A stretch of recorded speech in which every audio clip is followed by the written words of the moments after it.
네, 안녕하세요. 강프로입니다. 자, 한미 반도체 보겠습니다. 자, 한미 반도체 오늘 보합권에서 등락 중에 있습니다. 오늘 시장을 보면 그렇게 좋은 움직임은 나오지 않고 있어요. 자, 그런데 시장이 왜 안 좋냐? 눈치 보고 있다고 보시면 됩니다. 자, 오늘 미증시가 시작이 되고 끝이 나잖아요. 그러면 엔비디아의 실적이 나옵니다.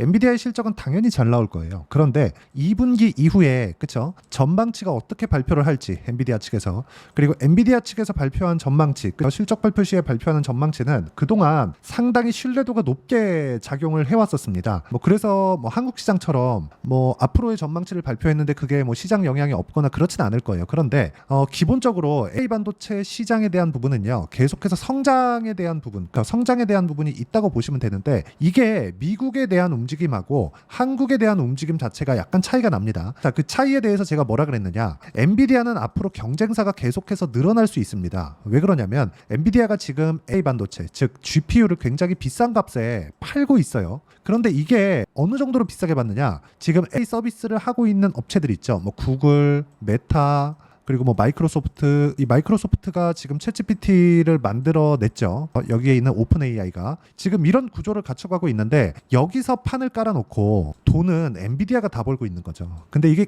이런 구조가 나올 수밖에 없는 게요, 이렇게 생각을 하셔야 돼요. AI 서비스가 이렇게 진행된다, 청사진을 딱 만들어 놓고 서비스를 시작을 했습니다. 근데 이걸 더 발전시켜야 되죠. 발전시키려면 뭘 해야 되죠? 장비가 필요합니다. 그 장비를 만드는 기업이 엔비디아로 낙점이 된 거예요. 근데 엔비디아에서 만들어낸 거 말고는 사실상 대안이 없다는 거죠. 자, 근데 여기서 한 가지 문제가 발생하는 게, 앞으로는 학습의 시대가 앞으로도 계속 되겠지만 지금처럼 이런 좀 그 하드코어하게 굉장히 강하게 학습하는 시대는 앞으로 조금 23년, 24년이 지나가면 거의 없을 가능성이 높습니다. 결과적으로 서비스하는 그 추론의 영역으로 넘어가는데, 추론의 영역으로 갔을 때는요, 엔비디아 GPU가 필요하지만 필요 없을 수도 있다, 그거죠. 그리고 지금 엔비디아의 고객사들 있죠. 엔비디아의 실적이 어마어마하게 나올 겁니다. 근데 엔비디아의 고객사들이 어마어마한 기업들인 것도 맞아요. 그러니까 엔비디아의 GPU를 이렇게 비싼 값에 대량 구입을 할 수 있다는 거죠. 근데 이 고객사들이 이름만 대면 알만한 기업들입니다. 마이크로소프트,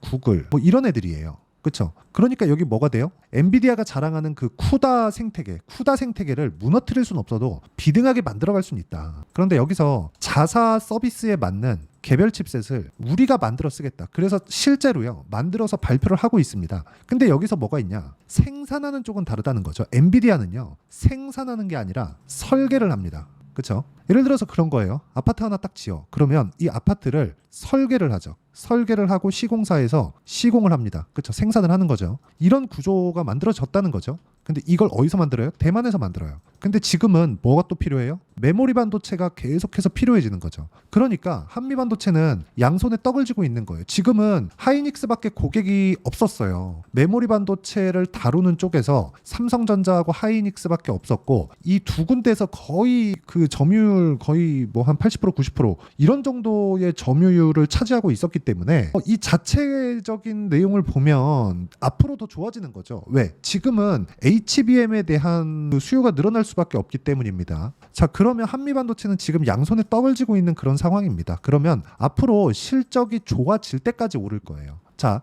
엔비디아의 실적이 먼저 좋아집니다. 물론 2분기 전망치가 하향 조절이 되더라도 점유율 단에서 하향 조절이 되는 건 너무 당연한 이야기라는 거고, 점유율에서 하향 조절이 되는데 AI 전체 시장 규모가 커졌을 때는 한미 반도체가 납품할 수 있는 규모가 커지고, 그리고 납품할 수 있는 납품처가 늘어날 수 있는 그런 상황이 돼 가고 있다는 거죠. 근데 주가는 뭘 해요? 가격이 먼저 반영한다고 제가 누차 말씀드려요. 선반영한다고. 그래서 실적이 지금은 그쵸? 287억밖에 안 돼요. 1분기 보면. 자, 보세요. 시가총액 딱 보면 13조입니다. 근데 분기당 영업이익이 287억. 그쵸? 이거 그냥 계산하기 쉽게 300억 잡고 곱하기 4 하면 1년치 나오잖아요. 얼마예요? 1200억이에요. 1200억짜리 기업이 시가총액 12조. 그쵸? PR 몇 배? 100배. 그쵸? 근데 지금은 1200억이 안 되죠. 그러니까 주가가 밸류에이션상 싸지는 분위기가 잡힐 때까지 올라간다. 그러니까 아직까지는 고가가 아니라는 겁니다. 그리고 하이닉스의 실적도 이번 분기에 돌기 시작했기 때문에, 그쵸? 하이닉스의 실적만 딱 보고 있다가 우리가 매도 구간을 잡으면 된다. 지금은 아닙니다. 오히려 반등하는 구간에 맞춰서 우리가 타점, 추가 매수할 수 있는 타점, 그리고 신규 매수할 수 있는 타점을 찾는 게 정답입니다. 정답. 자, 그러면 이렇게 타점을 잡았을 때 어느 정도까지 내가 매매를 할 수 있는지 그 내용을 한번 볼게요. 어떤 종목군을 매매하는지를 제가 보여드릴 겁니다. 자, 내용 보시면 그래요. 클래시스입니다. 그쵸? 최근에 화장품 관련 종목군들 굉장히 강하죠. 오늘도 4% 정도 상승이 나오는데 제가 언제 매수했나요? 올라갈 때 신고가 구간에 확인하고, 그쵸? 왜? 실적보다 비싸니까. 지금 이야기 드린 거랑 똑같죠. 그쵸? 그리고 매도까지 완료된 그런 종목들을 보면 뭐 재룡산업과 같은 그런 종목입니다. 어때요? 매수, 매도 35% 며칠 안 걸리죠. 이런 상황을 지속적으로 만들어 가야 된다는 겁니다. 그리고 오늘 같은 경우에도 자 최근에 시장이 조금 안 좋아요. 안 좋은데도 불구하고 제가 계속해서 매매를 하는 이유는 안 좋다는 그 상황이 종목의 시세가 확대되지 않는다는 데 문제가 있는 거지 시장이 막 폭락한다거나 그럴 위험은 없습니다. 시장이 어느 정도 조정받는다고 종목을 팔아야 될 필요가 없다는 거예요. 물론 종목별로 차이가 있지만 근데 그 종목별로 차이가 있을 때 우리가 강세 종목을 잡으려면 확인하고 잡아야 될 수밖에 없다는 거고 그 내용에 대해서 제가 이야기를 드리고 있는 겁니다. 오늘 같은 경우에도 그래요. 시장이 빠지는데도 불구하고 저는 여기 강세 구간에 있는 종목군들을 매매를 했고요. 여기 보시면 그쵸 이런 종목군들이다. 티 같은 거 제가 올라가는 구간에 계속해서 매매를 하죠. 최근에 화장품 얼마나 강합니까? 근데 오늘 시장이 안 좋은데도 불구하고 장중에 뭐 한 7, 8% 그리고 지금 3%대 강세 구간에 있습니다. 고가 구간에 제가 계속 매수하는 상황을 만들어가고 있어요. 그리고 이 내용에 대한 부분을 제가 여기 소통방에서 10억 만들기 프로젝트로 모두 공유하고 있습니다. 자 위에 보면 뭐 대한전선 이런 종목군들인데 어떻습니까? 대한전선 그쵸? 올라가는 상황에서 계속해서 매매를 해야 된다. 지금 팔아도 수익이다. 이거 오늘 종가에 매도 예정입니다. 매도를 해야 되기 때문에 오늘 제가 영상은 그렇게 길게 갖고 가지는 않겠습니다. 내용 한번 보시면 그래요. 계속해서 강세 구간에 있는 종목군들을 우리가 꾸준하게 매매를 이어와야 된다는 거고 그랬을 때 내가 수익 구간을 꾸준하게 만들어갈 수 있다. 그래서 매매하는 과정에서 내가 어떻게 타점을 잡아야 될지 모르겠다. 그리고 한미반도체에 대한 타점이 지금부터 확인하는 그 과정이 어떻게 될지 모르겠다 하시는 분들은 소통방으로 들어오시면 되고요. 소통방은 무료로 진행합니다. 그래서 구독과 좋아요 이 두 개 눌러주시면 무료 입장 가능하고요. 상단에 있는 전화번호로 구독 또는 10억이라고 문자 보내주시면 제가 소통방 입장 링크를 순차적으로 공유를 해드리도록 하겠습니다. 자 그러면 우리가 어떤 종목군들을 공략해야 되는지 그 이야기를 다 드렸으니까 이 내용에 맞춰서 우리가 한미반도체를 보면 내용이 명확해집니다.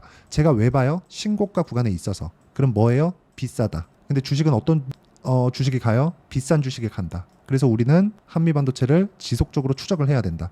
이 상황을 지속적으로 만들라는 겁니다. 지금 바로 매수하세요. 그게 아니에요. 어차피 이제 내일이면 엔비디아 실적 반영됩니다. 그리고 나서 약간의 출렁임이 있을 수 있어요. 그 구간을 공략을 해야 된다는 거고 그렇게 공략이 됐을 때 꾸준하게 수익을 낼 수 있습니다. 그리고 그 내용에 대한 부분을 제가 어떻게 타점을 잡는지 그 내용에 대한 부분을 여기 소통방에서 10억 만들기 프로젝트로 다 무료로 진행하고 있으니까 상단에 있는 전화번호로 구독 또는 10억이라고 문자 보내주시면 되고요. 그리고 이렇게 타점을 잡는 전부 다 보시면 장 시작 전에 제가 말씀드리고 있죠. 이렇게 타점을 잡는 원리가 있을 텐데 그 원리에 대한 부분은 여기 한미반도체의 가격과 단기 보유 전략 단기는 2주입니다. 2주 동안 내가 어떻게 수익 전환을 시킬까? 그 내용에 대한 부분이고요. 무엇보다 한미반도체의 엔비디아 실적 이후에 실시간 타점, 그렇죠? 매수하는 실시간 타점을 제가 문자로 공유를 해드리도록 할 테니까 상단에 있는 전화번호로 한미라고 문자 보내주시는 분들에 한해서만 제가 단기 보유 전략 그리고 한미반도체의 실시간 타점을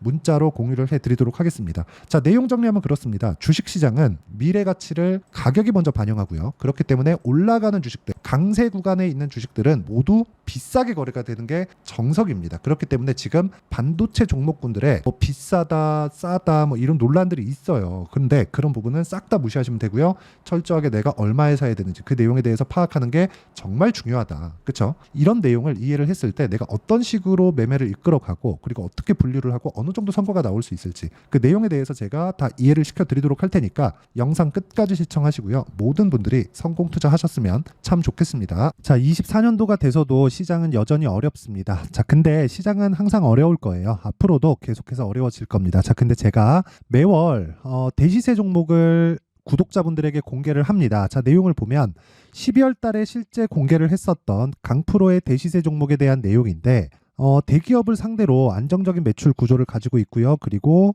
현재 주요 거래처는 삼성전자, 인텔, 하이닉스, TSMC 해외에 반도체 관련된 기업이라는 걸 알 수 있죠. 그만큼 1월 달에 제가 보고 있었던 종목은 반도체 관련주라는 걸 알 수 있습니다. 공개를 해드리면 이 내용입니다. 여기 어보브 반도체, 그쵸? 실제 제가 거래한 내용을 공개를 한 거고요.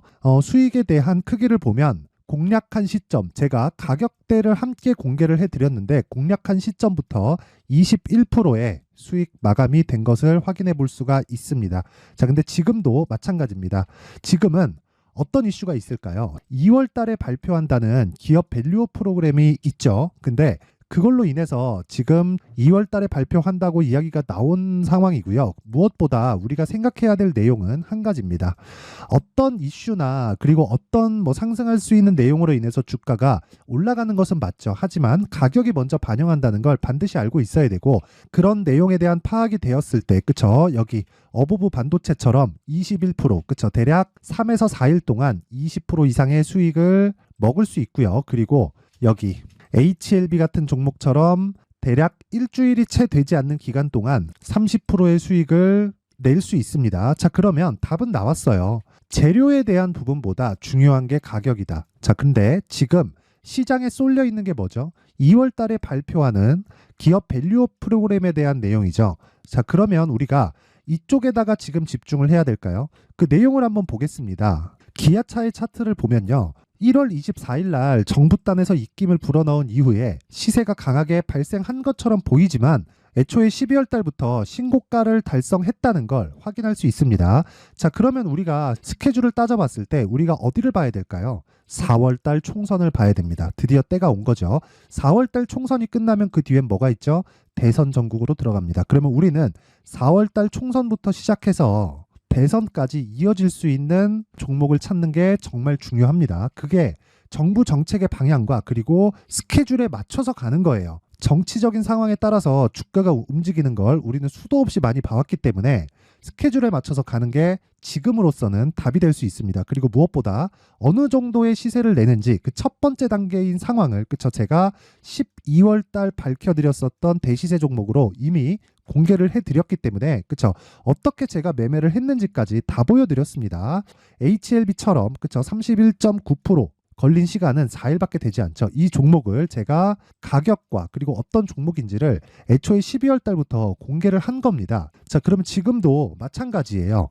앞서서 제가 말씀드렸었던 23년도에 했었던 여러 가지 종목들이 있죠. 한미반도체 같은 종목들도 여기 소통방에서 모두 공개를 해서 실제로 10,000원부터 60,000원까지 상승한 내역이 있고요. 왜 공략을 했는지를 제가 다 공개를 해드렸습니다. 근데 지금도 마찬가지라는 거죠. 정부 정책의 방향에 맞춰서 또는 선거 스케줄에 맞춰서 매매를 이어가야 될 때가 됐고요. 제가 총선 관련된 큰 시세가 나올 수 있는 대시세 종목을 준비를 해놨습니다. 길게 말씀드리지 않겠습니다. 모든 종목들은 신고가를 달성하면서 대시세 준비를 하게 되고요. 신고가를 공략했을 때 내가 시장에 주도주를 잡을 수 있는데 지금은 총선에 집중하는 게 맞다. 그래서 총선 관련된 그리고 대선까지 이어질 수 있는 종목을 준비를 해놨는데 지금부터 준비를 하셔야 나중에 고가에 올라가서도 꾸준하게 매매를 이어갈 수 있습니다.